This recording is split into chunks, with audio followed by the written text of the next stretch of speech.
Hello everyone, welcome to our new YouTube channel Easy Homemade Recipes. আজি মই আপোনালোকৰ লগত ষ্ট্ৰীট ব্ৰেকফাষ্ট ৰেচিপি এটা শ্বেয়াৰ কৰিব ওলাইছো আৰু হেয়া হৈছে কেটলি পিঠা। বহুতৰে ফেভৰেট নহয় জানো? ভিডিঅ'টো শেষলৈকে চাই থাকক।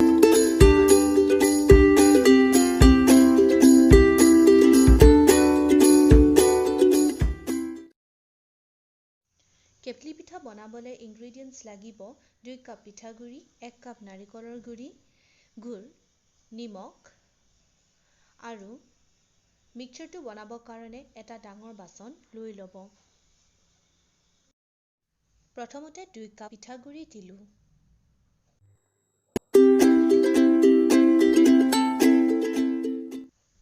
তাৰ পাছত 1 কাপ নাৰিকলৰ গুড়ি দিলোঁ।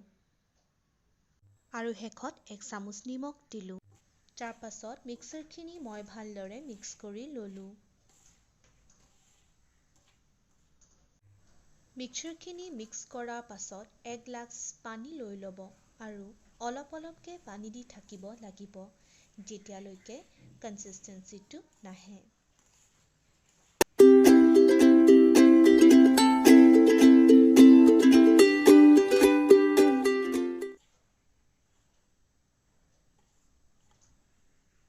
এয়া চাওক, এনেদৰে মিক্সচাৰটো হ'ব লাগিব। বেছি পানী ঢালি নিদিব, অলপ অলপকৈ পানী দি যাব।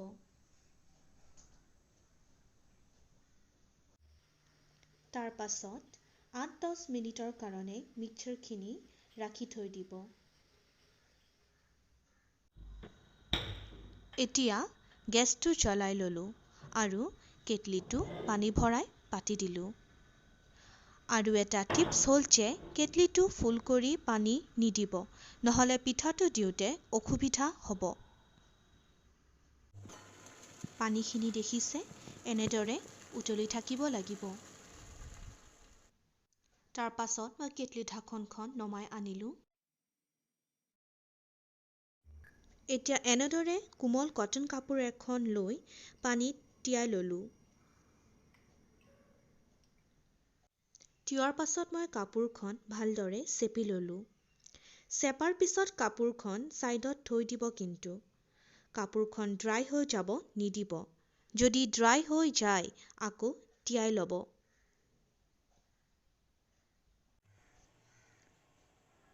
এতিয়া কেটলি ঢাকনখনত মই মিক্সচাৰখিনি ভালদৰে ঢালি লৈছোঁ।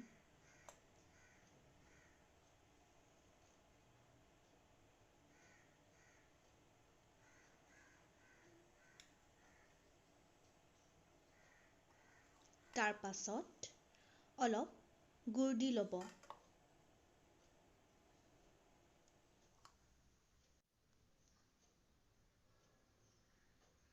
গুড়খিনিৰ ওপৰত আকৌ পিঠাগুড়ি দি দিব।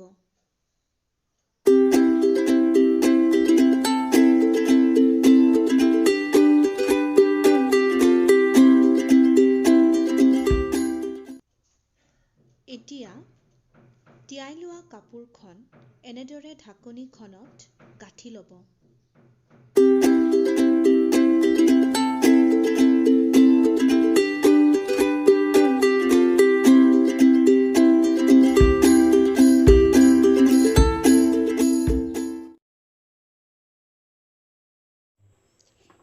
এতিয়া ঢাকনিখন কেটলিৰ ওপৰত পাতি দিব 4-5 মিনিটৰ কাৰণে।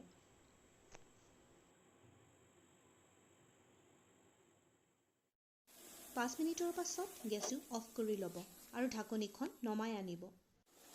মই গেছটো অফ কৰি ল'ব কৈছোঁ কাৰণ উতলি থকাৰ কাৰণে ভাপত আপোনাৰ হাতখন পুৰিব পাৰে।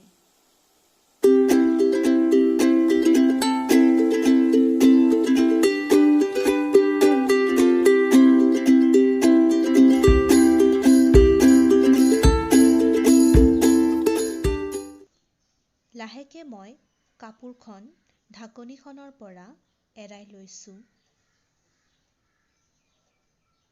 আৰু পিঠাটো ওলাই ল'ম।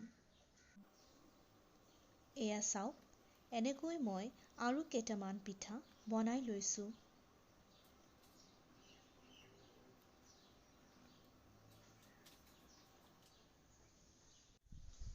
যিহেতু লকডাউন চলি আছে, চেৰি পাবত দিগদাৰ হ'ব পাৰে। সেইকাৰণে তাৰ জেগাত গুড়েৰেও অলপ সজাই দিব পাৰে পিঠাটোৰ ওপৰত। তেতিয়া দেখিবলৈও বহুত ভাল লাগে।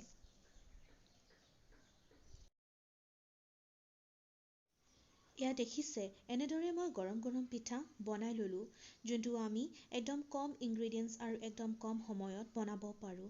ৰাতিপুৱা বা গধূলি চাহৰ লগত খাব পাৰে। এবাৰ ট্ৰাই কৰি চাবচোন। মই আশা কৰিছোঁ আমাৰ ফাৰ্ষ্ট ভিডিঅ'টো ভাল পালে আৰু লাইক, শ্বেয়াৰ এণ্ড ছাবস্ক্ৰাইব কৰি দিব। আৰু এনেদৰে কম বস্তুৰে বনাব পৰা ৰেচিপিজ আপোনালোকৰ লগত শ্বেয়াৰ কৰি থাকিম। Thank U.